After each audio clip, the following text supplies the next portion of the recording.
You're listening to the Present Politics part of the Mannin line. We come off the back of Present Politics. My three guests, I'm glad to say, have remained in the studio. They have been shackled to their chairs, so they couldn't escape. But Chris Robertshaw is here with us, the East Douglas member from Ramsey, Lawrie Hooper, and Anthony Allen, chairman of Onchan Commissioners. We want to hear your contributions. We have been reading out one or two, but as usual, we emphasise please keep things legal, honest, decent and truthful. Call us 66 13 68, text 166 177 or email studio@manxradio.com. We'd be pleased to hear from you. There are so many subjects that happen during a month in politics that we have to push on with them, and one of them obviously was the Vision 9 decision. We still don't know who's going to take over. Apparently there are still T's to be crossed and I's to be dotted, but after the Vision 9 collapse, sorry, we're talking about a different thing, Vision 9, talking about North 1, aren't we? I'll move on to that in a moment. There are so many things that I say I get confused one to the other. The Vision 9 scheme, which obviously failed,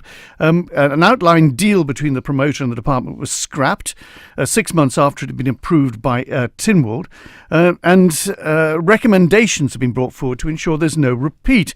It proposes Comin, the Council of Ministers, Treasury and Attorney General's chambers review rules on confidentiality, ensure departments can work together on commercial deals, and it says that committees, departments should not obtain legal advice from the private sector without the approval of the Attorney General. If I can go to my guests, if I go perhaps to Chris Robertshaw first of all, this is deeply embarrassing, wasn't it, the whole thing? That we got this thing organised and then unorganised? Yes, but I mean, and what everybody likes to do is to blame the chief executive and blame the minister, and then when they depart or otherwise... Is that what they're there for? Look, if you just simply throw people out of jobs because something wasn't right... then you don't solve anything, because what you need to do is look at the underlying causes and deal with them. And the underlying cause is a very simple one, that the department went off in good faith trying to do the right thing, got at the initial nod through from the other departments, in other words the other ministers, without the other departments thoroughly understanding or engaging in what that department was doing. Consequently, when the truth was out and the impact on all the other departments occurred, the other departments said, oh no, we can't do this, and the whole thing fell apart. The cause of that was the silo approach that we've got, and I'm sorry to keep repeating the same thing, and I'll say it as fast as I can, but 3 months into the Council of Ministers, when I first started, I said, do you know this system is dysfunctional? And the question was, why? And I said, because decisions arrive at the Council of Ministers pre-made, predetermined and packaged, and the inclination then is for ministers to nod through and keep focused on what they're doing. But haven't DED, as they were then, enough officers to have worked out that I think Vision 9 didn't have a great deal of experience in the area we were asking them to go into? The point being is that the work at the appropriate level with the other officers in the other departments did not occur in the way that it did, which is why you got the problem. DED, that's what they're there for, work this one out. DED is there to do DED issues, but this issue was cross-departmental, John. That's where it fell down. Lawrie Hooper, do you agree?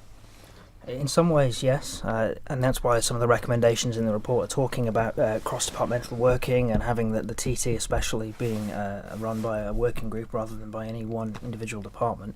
And that's where obviously we're going with this. But I think Chris is right when he says that it's Council of Ministers itself is a dysfunctional body just because of the way it works or the way it can't work sometimes. But as well as that, I think Tynwald has to bear some responsibility as a whole for this, because there just wasn't adequate scrutiny. There very rarely is adequate scrutiny of policies as they're being developed. You tend to get review committees picking something up at the end after it's gone wrong and saying, well, why did it go wrong? Well, actually, maybe if there was a bit more scrutiny as these things were being worked up, you wouldn't have so many things going wrong in the first place. I mean, a good example of this is Tynwald approved entering into a contract with Vision 9 without seeing the contract. And to my mind, it is that issue. That's the real core of the problem, is there isn't enough scrutiny of things as they're being developed, as they're being done, which would really stop us needing these review committees, looking back at things going, well, why did it go wrong in the first place? Anthony Allen, were you aware of the background of this going on, or were you... Yes, I was aware of the background, and again, this is something that I've followed as a member of the public. Scrutiny seems to be a recurring theme here, and scrutiny is very important, and perhaps there have been a few occasions where not enough scrutiny has taken place. But I will sort of pick up on one point that Chris said in terms of accountability, where I do disagree. I do think that there should be accountability, and if that accountability stops with the minister, because that's where the book stops, then in that particular case, if he's seen not to have done a proper job, then there should be accountability. Not done his ministerial job, the job he should have done. He's responsible for the actions of his department, and in this particular case, DED and Vision 9 were the two bodies that didn't agree. You don't agree with that? No, I don't. I mean, Vision 9, if you go back through the records, thought that they were dealing with the Isle of Man government, and then they were at the end of it all, when the departments all fell out about what was going to happen or not. Vision 9 said, well, I thought we were dealing with the Isle of Man government, and the fact is that they weren't. Now, Tynwald may very well want to carry on with a situation where if something goes terribly wrong, that the minister alone carries responsibility for it. Actually, it's about time we as a whole accepted responsibility for failure. And you're taking on Lawrie's point but about... by we, who do you mean as we? We, the politicians as a whole. I mean, when things go wrong as a group of 24... we are liable for that bad decision. It's comfortable just to dump the responsibility on one and then feel that we're removed from it. And there's too much of that. But coming back to the issue of scrutiny, the policy review report of Vision 9 was excellent. I mean, the reservations amongst some of us about how it was dealt with on the day in Tynwald, but it was an excellent report. It said that there is not enough interdepartmental cooperation. Are we breezing past that? Yeah. Is the issue that it's not a matter of scrutiny, it's just we're not taking scrutiny seriously and responding responsibly to those critiques? Speaking to people inside the TT industry, if I can put it that way, I did hear people saying, well, hang about Vision 9 and not the people, because they've not done this before. There were doubts cast, which surely DED should have picked up. I'm not trying to, in any shape or form, put DED in a sort of box marked innocent here by any stretch of the imagination. I wouldn't do that. But if we simply criticise DED, then we're missing the fundamental point. Let's just go to Stephen now, who wants to go back to the costs of healthcare. Stephen, hello, good afternoon. Yeah, good afternoon, John, good afternoon, panel. There's two questions, really, and they're interlinked. The first question is, has anybody ever asked how much money is being paid out in compensation? Because from the hospital, two people who have had bungled operations, and I think this is an important issue that should be explained and told and found out about how much money has been paid out in compensation. Now, I know there is insurance premiums and insurances against this, but I do feel that this is an important question that should be brought out into the open so that we know. And I wonder, would any of the MHKs present be like to ask that? Well, I would imagine from freedom of information it's possible to put a question in as far as that regards, Stephen. And the second point is that to go on with what Chris Robertshaw was saying about silo mentality, and I happen to agree with him. And the example I'll give is, if I'm right in my memory, very recently the Department of Health decided that in regard to try and cut down the costs of the catering side, they were going to transfer some of these services back to other departments. Now, how on earth is that going to save money? It's sure enough taking some money out of the budget of health, but it's transferring it back to another department. Now, that doesn't seem to me to be joined-up government if you're just taking it out from Peter and Paul's got to, or Jill has got to pay the extra amount. So, and that's a very recent statement, that, if my memory is right. So I wonder what the panel would say about that. We don't seem to be learning this lesson of the interdepartmental responsibility, and I suppose Isle of Man taxpayer paying it. It just seems to be that... well, we've transferred it out of this department, so we've got a savings. Let's just put that to Lawrie Hooper. Lawrie Hooper, Well, I can probably try and deal with both those, actually. Stephen talked about there being some kind of medical insurance premium. Actually, government self-insures its medical indemnity. So there's something in the reserves called Medical Indemnity Fund, and at the moment it's paying out about £1 million a year, according to the budget. So there's the answer to your cost, really, on what things these legal cases are costing the department. £1 million, that's a figure. According to that's how much is taken out of the Medical Indemnity Fund. So that would seem to be the cost. And we presume to have to pay more premiums as we pay more. No, goes because on. it's in self-insured, so the Self-insured, government doesn't have external insurance; it does it itself. On the transfer of services, really, that's more about focusing health on where it needs to be. So the health department, should they really be providing school meals? Should they really be running a cafe at the NSC? And to my mind, the answer to that is no. It's not a core competency of the health department. It's not something they're built to do. And so really, we should be looking at another way of delivering those services. Will it save money in the long run? I think it will, because if we can find people who are supposed to be delivering catering and make that their core job, then yes, I think there will be savings found. Will it be the silver bullet? Will it save hundreds of millions? No, it won't. But if we can get these services being delivered in the right place by the right people, I think inevitably we will see improvements. Stephen, response to that? I think Lawrie has missed the point entirely. What I was more referring to is the hospital, when it was built built with all these facilities, cook, chill things, which could undertake a number of roles that other departments currently undertake at that time, and the hospital, due to having a very modern catering facility, could undertake roles that other departments were paying for. And I'm not suggesting for one moment that these services are things that will no longer cost Isle of Man government. They are merely functions, if I understand it properly, they've transferred, for example, to the Department of Education. Now, what I'm saying is, how is that a saving if another department is going to pick up the bill? It's not a saving to the taxpayer, it's a saving to that department. And that's the point I was making in regard to what Chris Thomas has said, is that the government at the moment have not learned the lesson of silo mentality. Each department is standing alone. Stephen, well, we'll have to leave it there. Yeah, we've heard that word, silo mentality, quite a bit. Can I just read out a couple of things, because we've got lots of people contributing, and we want to get a few of these in as well.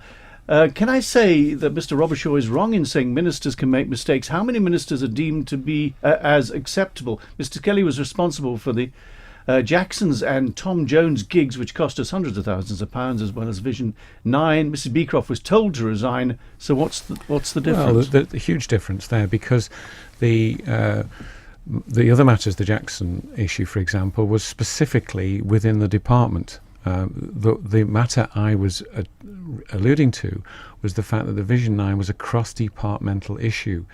Where a department is specifically responsible for something and fails in one form or another, then yes, of course the responsibility then lies with that particular chief executive stroke minister. We're going to have to take a break. We'll be back in a moment. You're listening to the Mannin line on Manx Radio, following off the back of Present Politics. We have our three guests in the studio, as you can hear in the background there, Chris Robertshaw, Lawrie Hooper and Anthony Allen. Yeah, we heard this earlier and we can't confirm it. This is unsubstantiated. Have we got another skipper for the Barul yet? That's the fishery protection vessel. Is it true the last one went because he was told to refrain from making arrests? Well, we can't comment on that because we know not. Anyone know anything about that? No? Love to know the answer to it. Yes, it would be interesting. Please ask your guests, is it not time that a fairer carer's benefit should be given? We all know that an ill person is much happier living at home with a family carer, but this can break down if the carer copes with workload and puts an ill person back into a nursing home maybe years before it was needed. More help given to carers would save government millions in nursing home fees. I think actually this is quite interesting, because as part of my manifesto, as part of the party manifesto, we were calling for something which we were essentially calling a personal care. This is LibVan.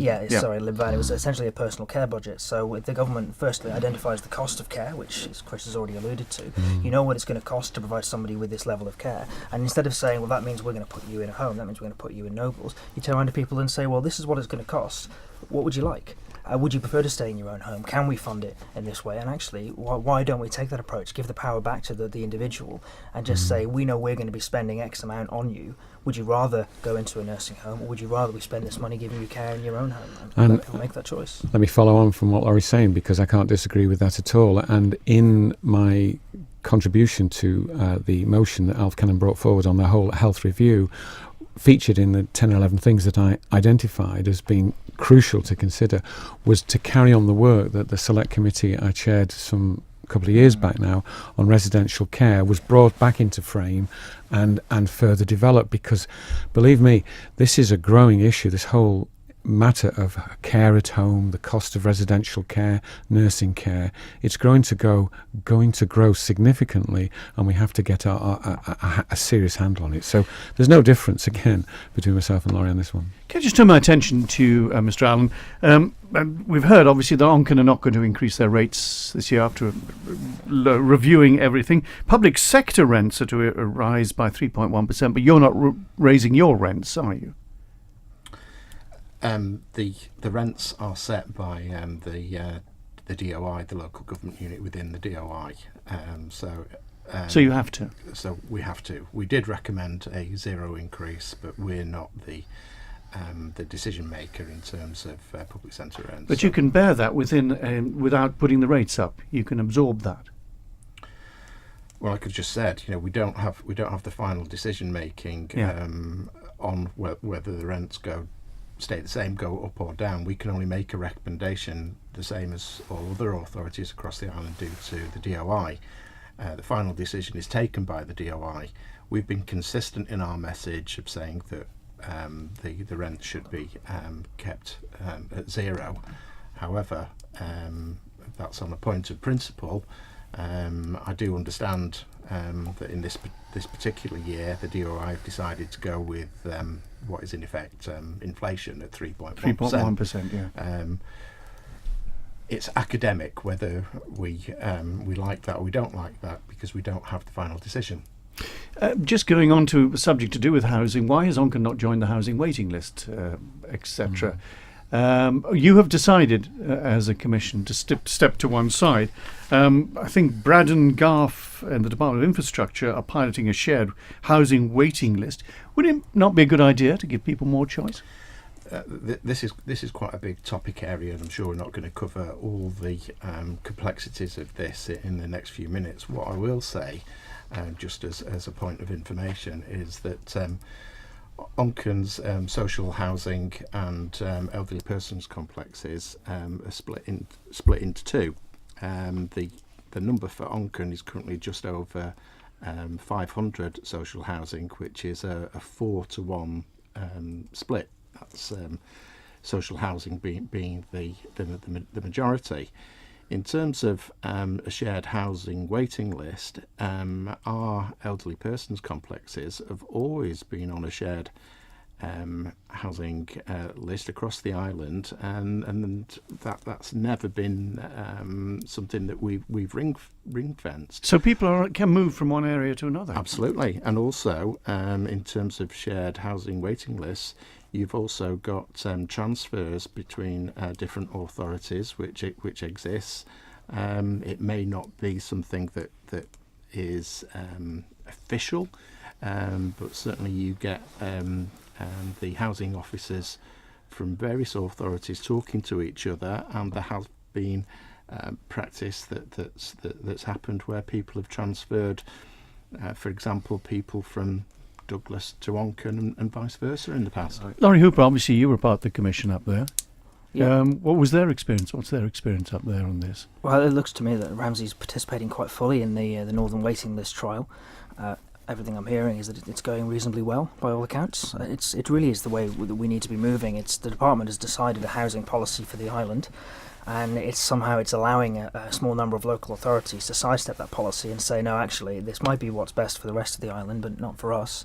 And Anthony gave a very, very long and complex answer there without actually answering the question as to why Onchan has decided not to play a role in the shared waiting list approach. Would you agree with that? It was too complex? No, not at all. Just let me come back by saying that Douglas, that has got social housing stock of somewhere in the region of 2,500, and Onchan has got just over 500.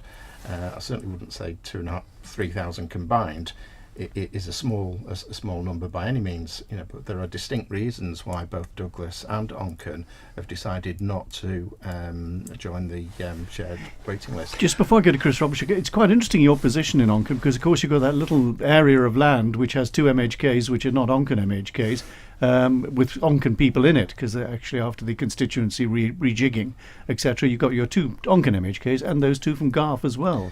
So you've got quite a bit of representation, actually, haven't you?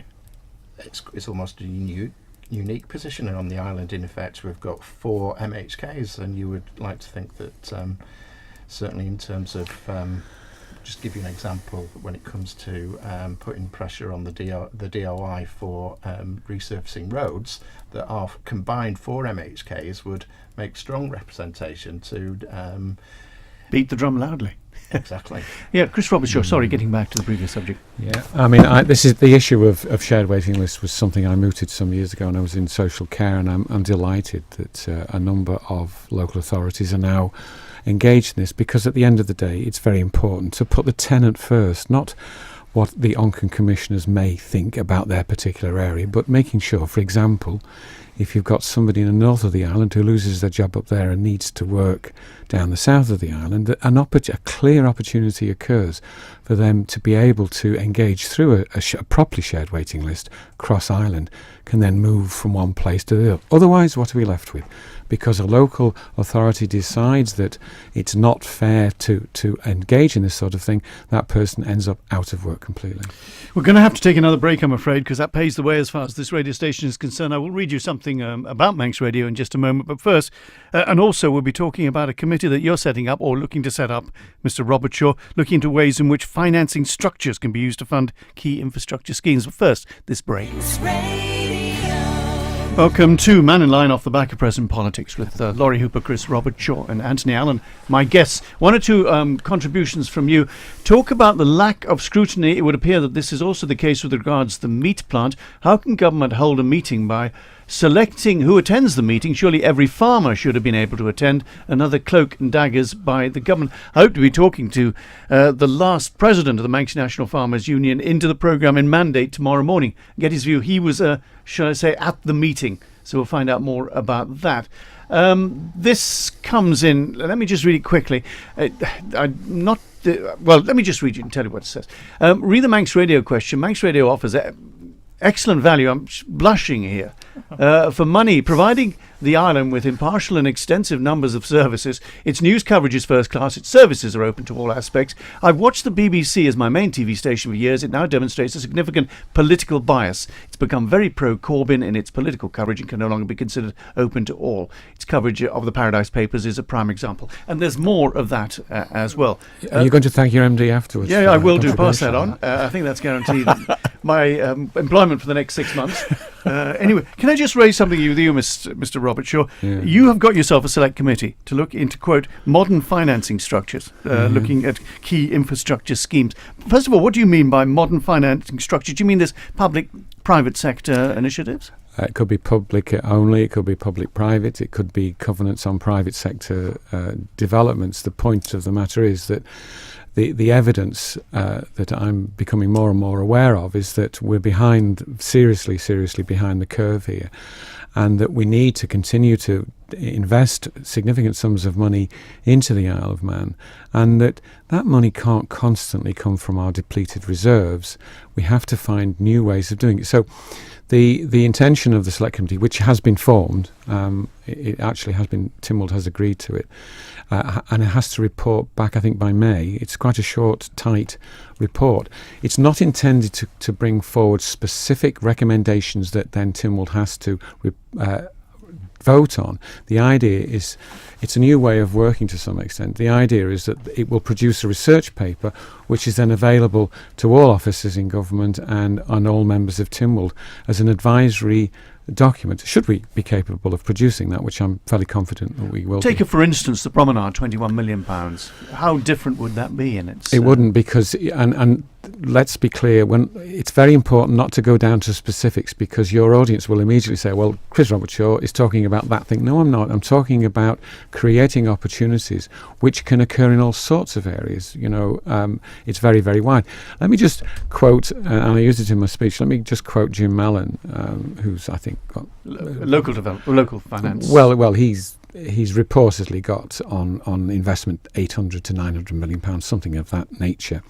And he's quoted as saying, if local authorities, if jurisdictions currently aren't looking at this sort of thing, then they're it's my paraphrase, not his, they're close to being bonkers. So it's important that we look at this, we produce a report, and I very much hope that it helps us to move on and not to just simply look at reserves all the time. We can't keep spending ad nauseum, because let's remember, a significant proportion of those reserves are attributable to NI funds, which will progressively be depleted over time by pension payments. Why was Mr. Robertshaw not given the Minister of Health post? He's the only one capable of sorting the shambles that Noble's out, apparently.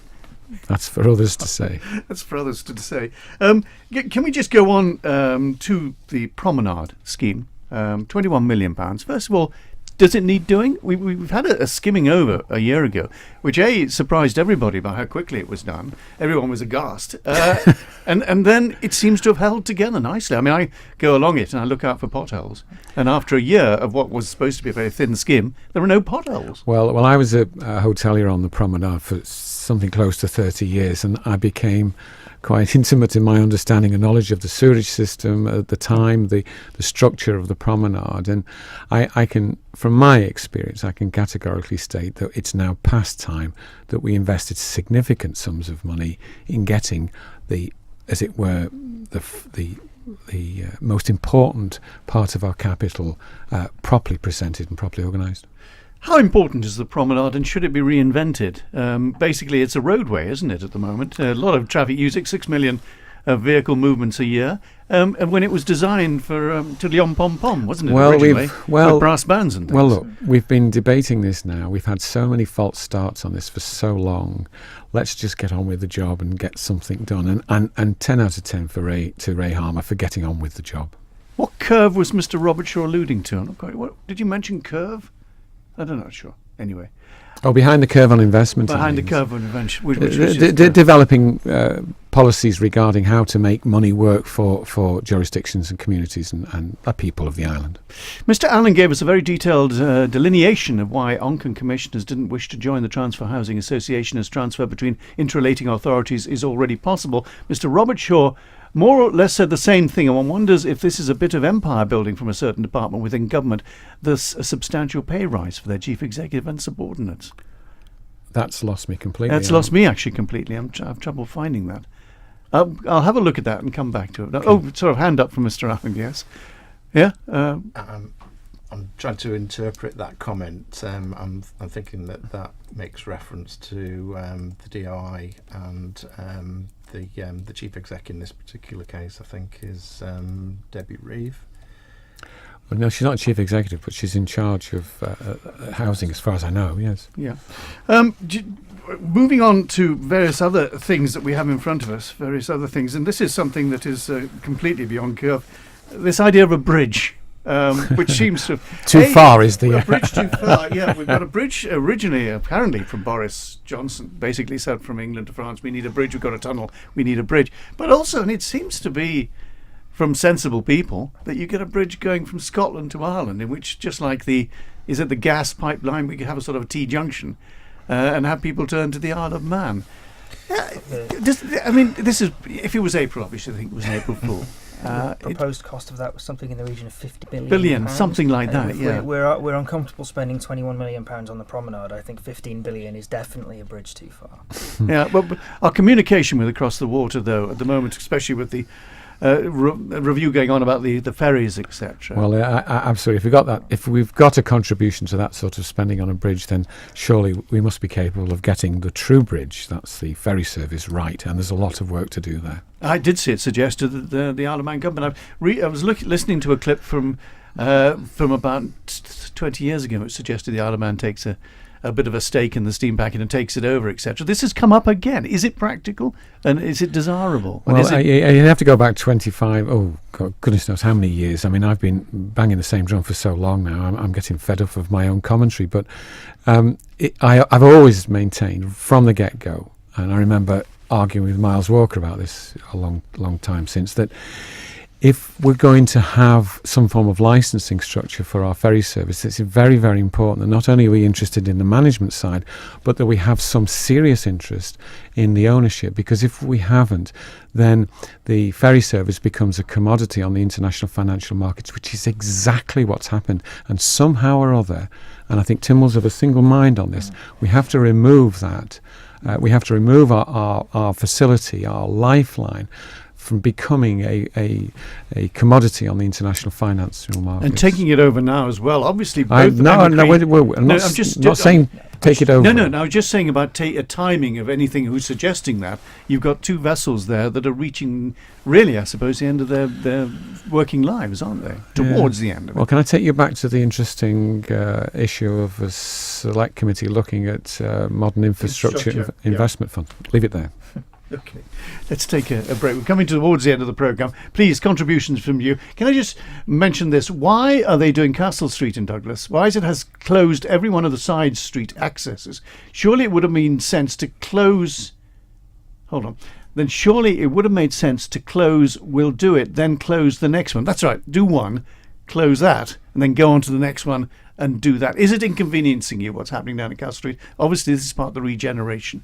But let's take a break.